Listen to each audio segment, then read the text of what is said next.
Jadi begini, rubber band ligation itu satu modalitas terapi atau cara terapi atau penanganan hemoroid ya, atau wasir atau ambeien yang di dalam guideline atau garis-garis pedoman dari beberapa negara memang dipakai itu ya, yang namanya rubber band ligation atau penanganan wasir secara mengikat ya. Tetapi yang menjadi permasalahan dari cara mengikat ini, yang pertama nyeri. Nyeri ini jangan dibandingkan dengan operasi loh. Nyeri itu dibandingkan dengan teknik yang lain yang tanpa operasi, misalnya nyuntik dan pakai infrared. Jadi teknik tidak operasi pada wasir yang ada di dalam garis pedoman di dunia barat dan di Amerika itu nyuntik,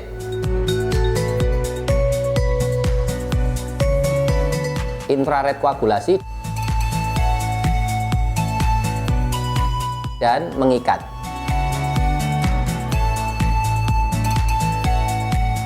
Di antara ketiganya ini derajat nyerinya ngikat itu lebih tinggi dibanding nyuntik dan infrared tadi.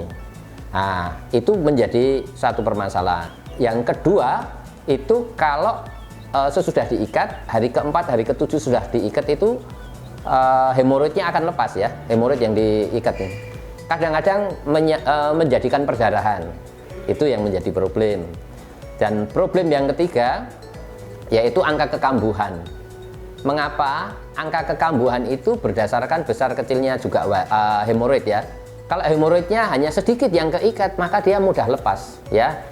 Bahkan kadang-kadang kalau orang habis diikat itu tidak boleh BAB hari itu. Maksudnya supaya jangan mengalami yang namanya premature slippage dari silikon rubber. Artinya silikon rubber untuk mengikat hemoroidnya tadi tidak lepas sebelum masa ischemic time-nya, sehingga wasirnya tetap ada atau hemoroidnya tetap ada, sehingga angka kekambuhannya tinggi. Kita lihat yang metode mengikat ini variasi ya, banyak penelitian. Angka kekambuhannya mulai dari 20% sampai 40%. Oleh sebab itu ada namanya konsultan colorectal surgeon di Sydney namanya Graham L. Newstead tahun 76 mengenalkan tindakan ini. Jadi mengkombinasikan atau memodifikasi teknik mengikat dengan cara melakukan kombinasi menyuntik dan mengikat, skleroterapi dan rubber band ligation untuk 3 tujuan itu. 1, mengurangi nyerinya, 2, mengurangi perdarahannya, 3, mengurangi kekambuhannya. Jadi kira-kira itu yang saya bisa jelaskan. Nah, karena di Indonesia teknik ini tidak ada yang mengembangkan ya, saya kembangkan ya. Udah belasan tahun yang lalu dan kemudian saya namakan PILA, Parent Injection Ligation for Ambeien gitu ya. Kira-kira itu yang saya bisa jelaskan mengenai teknik ini ya.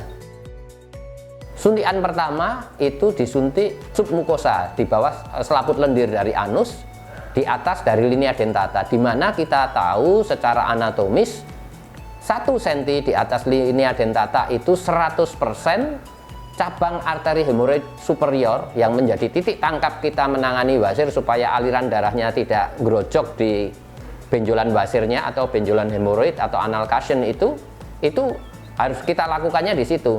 Kalau 2 cm di atasnya, di atas linea dentata itu adanya cabang arteri dari hemoroid superior itu hanya 96%. Maka suntikan pertama fungsinya untuk melakukan pembuntuan atau obliterasinya dari arteri ini. Nah, kemudian dilakukan penghisapan dengan alat PILA itu, kemudian menyedot dan mengikatnya.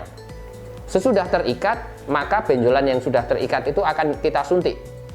Maksudnya apa? Dia tambah benjol, tambah besar gitu, sehingga mengunci silikon rubbernya, menghindari yang namanya premature slippage.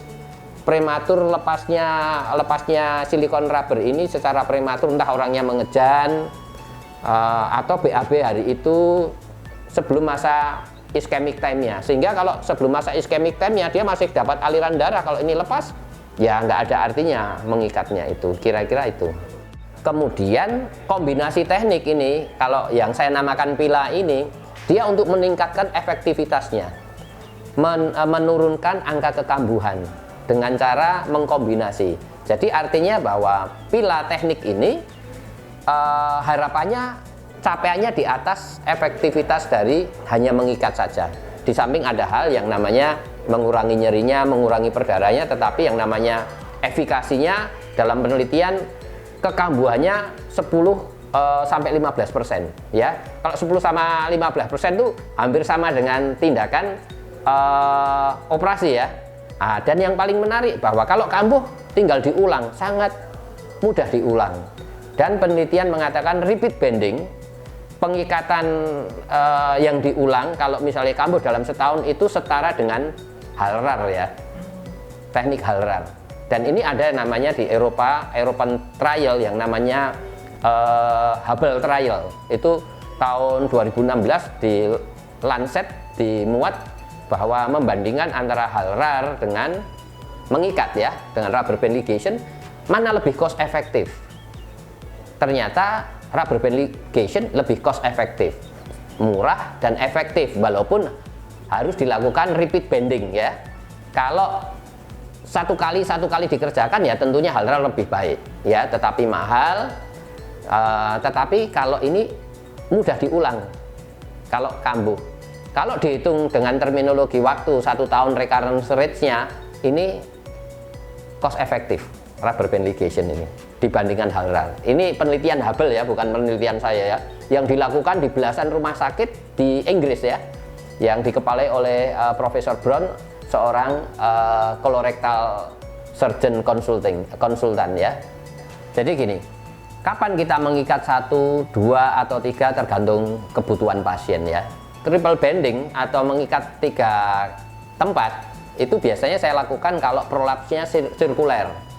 Dan kalau udah sirkuler sih saya menyarankan kepada pasiennya karena sedikit lebih kurang nyaman dibandingkan kalau kita hanya mengikat 1 atau 2. Kalau tanpa pembiusan saya maksimal 2. Tetapi kalau itu triple bending saya memakai pembiusan yang ringan saja supaya pasiennya lebih nyaman ya.